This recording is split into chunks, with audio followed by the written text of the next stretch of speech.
The desert wind whistles across an endless expanse of cracked earth. The camera pans down to a rusted Mauser rifle half buried in the sand, a sun-bleached skull beside it. Far away, the faint outline of vultures circles above. They were driven into the desert to die, not because they fought a war, but because they existed.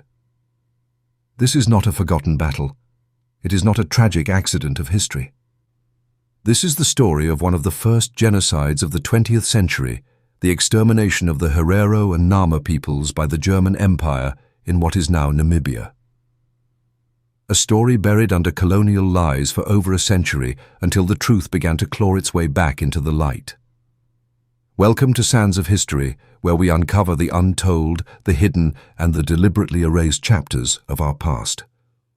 If you value deep, uncompromising dives into history's most crucial and controversial moments, please like, share, and subscribe, and help us keep these stories alive by supporting us financially through the links in the description below. Namibia, before the colonizers, long before German soldiers set foot on this soil, the land we now call Namibia was home to a tapestry of peoples, the Herero, skilled pastoralists whose wealth lay in vast herds of cattle, the Nama, adept traders and fierce horsemen, the Damara, the San, and others, each with their own languages, customs, and territories. The Herero, in particular, lived a semi-nomadic life. Cattle were not just food. They were currency, status, and spiritual wealth. Land was shared according to seasonal grazing, and waterholes were fiercely protected. Disputes were settled through negotiation or ritual combat, but wars of annihilation were rare. This balance began to change in the late 1800s. The scramble for Africa and German ambition. By the 1880s, European powers were carving Africa into colonies at the Berlin Conference. Germany, a newly unified empire under Otto von Bismarck, arrived late to the imperial feast, but was eager to prove itself a world power. In 1884, Germany declared the region German Southwest Africa. On paper, treaties with local chiefs legitimized this claim. In reality, many were signed under pressure, with chiefs often misled about their true meaning. Colonial companies and settlers began arriving, staking claims to land and resources. The Germans brought with them a racial hierarchy that placed Africans at the bottom. Laws forbade Africans from owning land in certain areas, restricted their movement, and forced them into labor for white settlers. By the 1890s, the Herero were losing grazing land at an alarming rate. German settlers fenced off prime territory, seized water sources, and sometimes took cattle without payment. When the Herero resisted through local skirmishes, they were met with armed retaliation. The boiling point. Debt became another weapon. German traders lent money or goods to Herero herders at high interest, accepting cattle as collateral. When repayment inevitably failed, the traders seized more and more livestock. By 1903, many Herero families were destitute. Their lands were shrinking, their water sources controlled by settlers, and their independence slipping away. Racial insults and public beatings were not uncommon. Finally, in January 1904, Herero patience snapped. Led by Chief Samuel Maherero, the Herero launched a coordinated revolt. German farms, trading posts, and military outposts were attacked. Around 100 German settlers were killed. Yet even in war, Maherero showed restraint. He issued an order that women, children, missionaries, and non-German Europeans be spared. This was not a war of extermination, at least, not for the Herero. Berlin's answer: von Trotha arrives. The uprising shocked Berlin. This was the empire's largest colony, and its prestige was at stake. The Kaiser's government dispatched General Lothar von Trotha, a man with a brutal reputation from campaigns in East Africa and China. Von Trotha made his intentions clear before even arriving. I shall annihilate the rebellious tribes with streams of blood. In August 1904, von Trotha met the Herero at the Battle of Waterberg. The Germans, armed with machine guns and heavy artillery, smashed through Herero defenses. But instead of pursuing them in battle, Von Trotha drove them into the Omaheke desert, a vast, waterless expanse. The Vernichtungsbefehl, order to exterminate. On October 2nd, 1904, von Trotha issued the infamous Vernichtungsbefehl, or extermination order. Within the German borders, every Herero, with or without a rifle, with or without cattle, will be shot. I no longer accept women or children. They must be driven back to their people or fired upon. His troops sealed the desert's edges, poisoned waterholes, and shot anyone trying to return. Survivors spoke of days without water, of mothers watching children collapse in the sand, of fathers leaving the weakest behind to save the rest. A German soldier later recalled, "I saw countless bodies, men, women, and children, lying dead around dried-up wells." By early 1905, 80% of the Herero population, around 60,000 to 80,000 people, had been wiped out. The Nama joined the fight.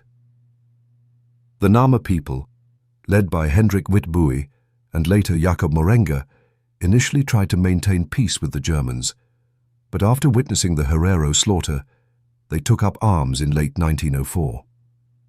For 4 years, they waged a guerrilla war, ambushing German patrols and cutting supply lines. But the Germans responded with the same methods: scorched earth, destruction of villages, and targeted killings. Von Trotha issued a second extermination order. The Nama who chooses not to surrender will be destroyed. By 1908, half of the Nama population, about 10,000 people, were dead. Concentration camps and racial science. The survivors, Herero, Nama, and others, were rounded up into concentration camps, decades before the term became synonymous with Nazi Germany. The most feared was Shark Island, a barren, windswept rock near Luderitz. Here, prisoners labored in chains, breaking rocks or loading ships, often under whip blows. Food was scarce, disease rampant, and medical care non-existent. Mortality rates reached 70%. Adding a grotesque layer to the horror, German doctors and anthropologists conducted racial studies on the prisoners.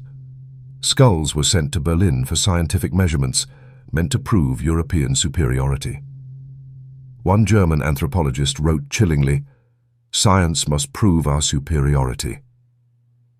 Women were forced to boil the severed heads of the dead to strip them of flesh before shipment to Germany. Silence and erasure. By 1908, the genocide was over. German settlers now controlled the best lands, and the Herero and Nama who survived were forced into labor without pay, wearing identification tags like livestock. In Germany, the colonial government framed the campaign as a glorious victory over rebellious tribes. Newspapers praised von Trotha. The deaths of tens of thousands were justified as the price of civilization. For most of the 20th century, the genocide was absent from history books. Even after Namibia fell under South African rule in 1915, the story was rarely taught. The long road to recognition. It took decades for the truth to be acknowledged. In 1985, the United Nations Whitaker Report listed the Herero and Nama extermination as one of the first genocides of the 20th century. In 2001, representatives of the Herero people filed a lawsuit in the United States against the German government and German companies that had profited from their forced labor. Though unsuccessful, it reignited international attention. In 2004, on the 100th anniversary of the uprising, German Development Minister Heidemarie Wieczorek-Zoel stood on Namibian soil and said, "We Germans accept our historical and moral responsibility and the guilt incurred by Germans at that time." Still, it wasn't until May 2021 that Germany officially recognized the events as genocide and pledged over 1.1 billion in aid over 30 years. Herero and Nama leaders criticized the deal, arguing that the aid was not true reparations and that they had been excluded from negotiations. Legacy and echoes in history. The methods used in Namibia, concentration camps, forced labor, racial pseudoscience, would later echo ominously in Nazi Germany's policies during the Second World War. Some historians argue that the colonial campaign was a grim rehearsal for the Holocaust. The legacy lives on in Namibia today. Vast tracts of the best farmland remain in the hands of descendants of German settlers. Herero and Nama activists continue to demand land restitution and direct reparations. For them, recognition without justice is not enough. The genocide of the Herero and Nama was not an accident of war. It was a deliberate campaign of extermination, born from the toxic mix of imperial ambition and racial ideology. It is a chapter of history that demands to be remembered, not just for its victims, but as a warning of what happens when humanity is stripped away in the name of power. This was Sands of History. If you found value in uncovering this hidden chapter of our past, please like, share, and subscribe, and help us continue this work by supporting us financially through the links in the description. Your support keeps history alive.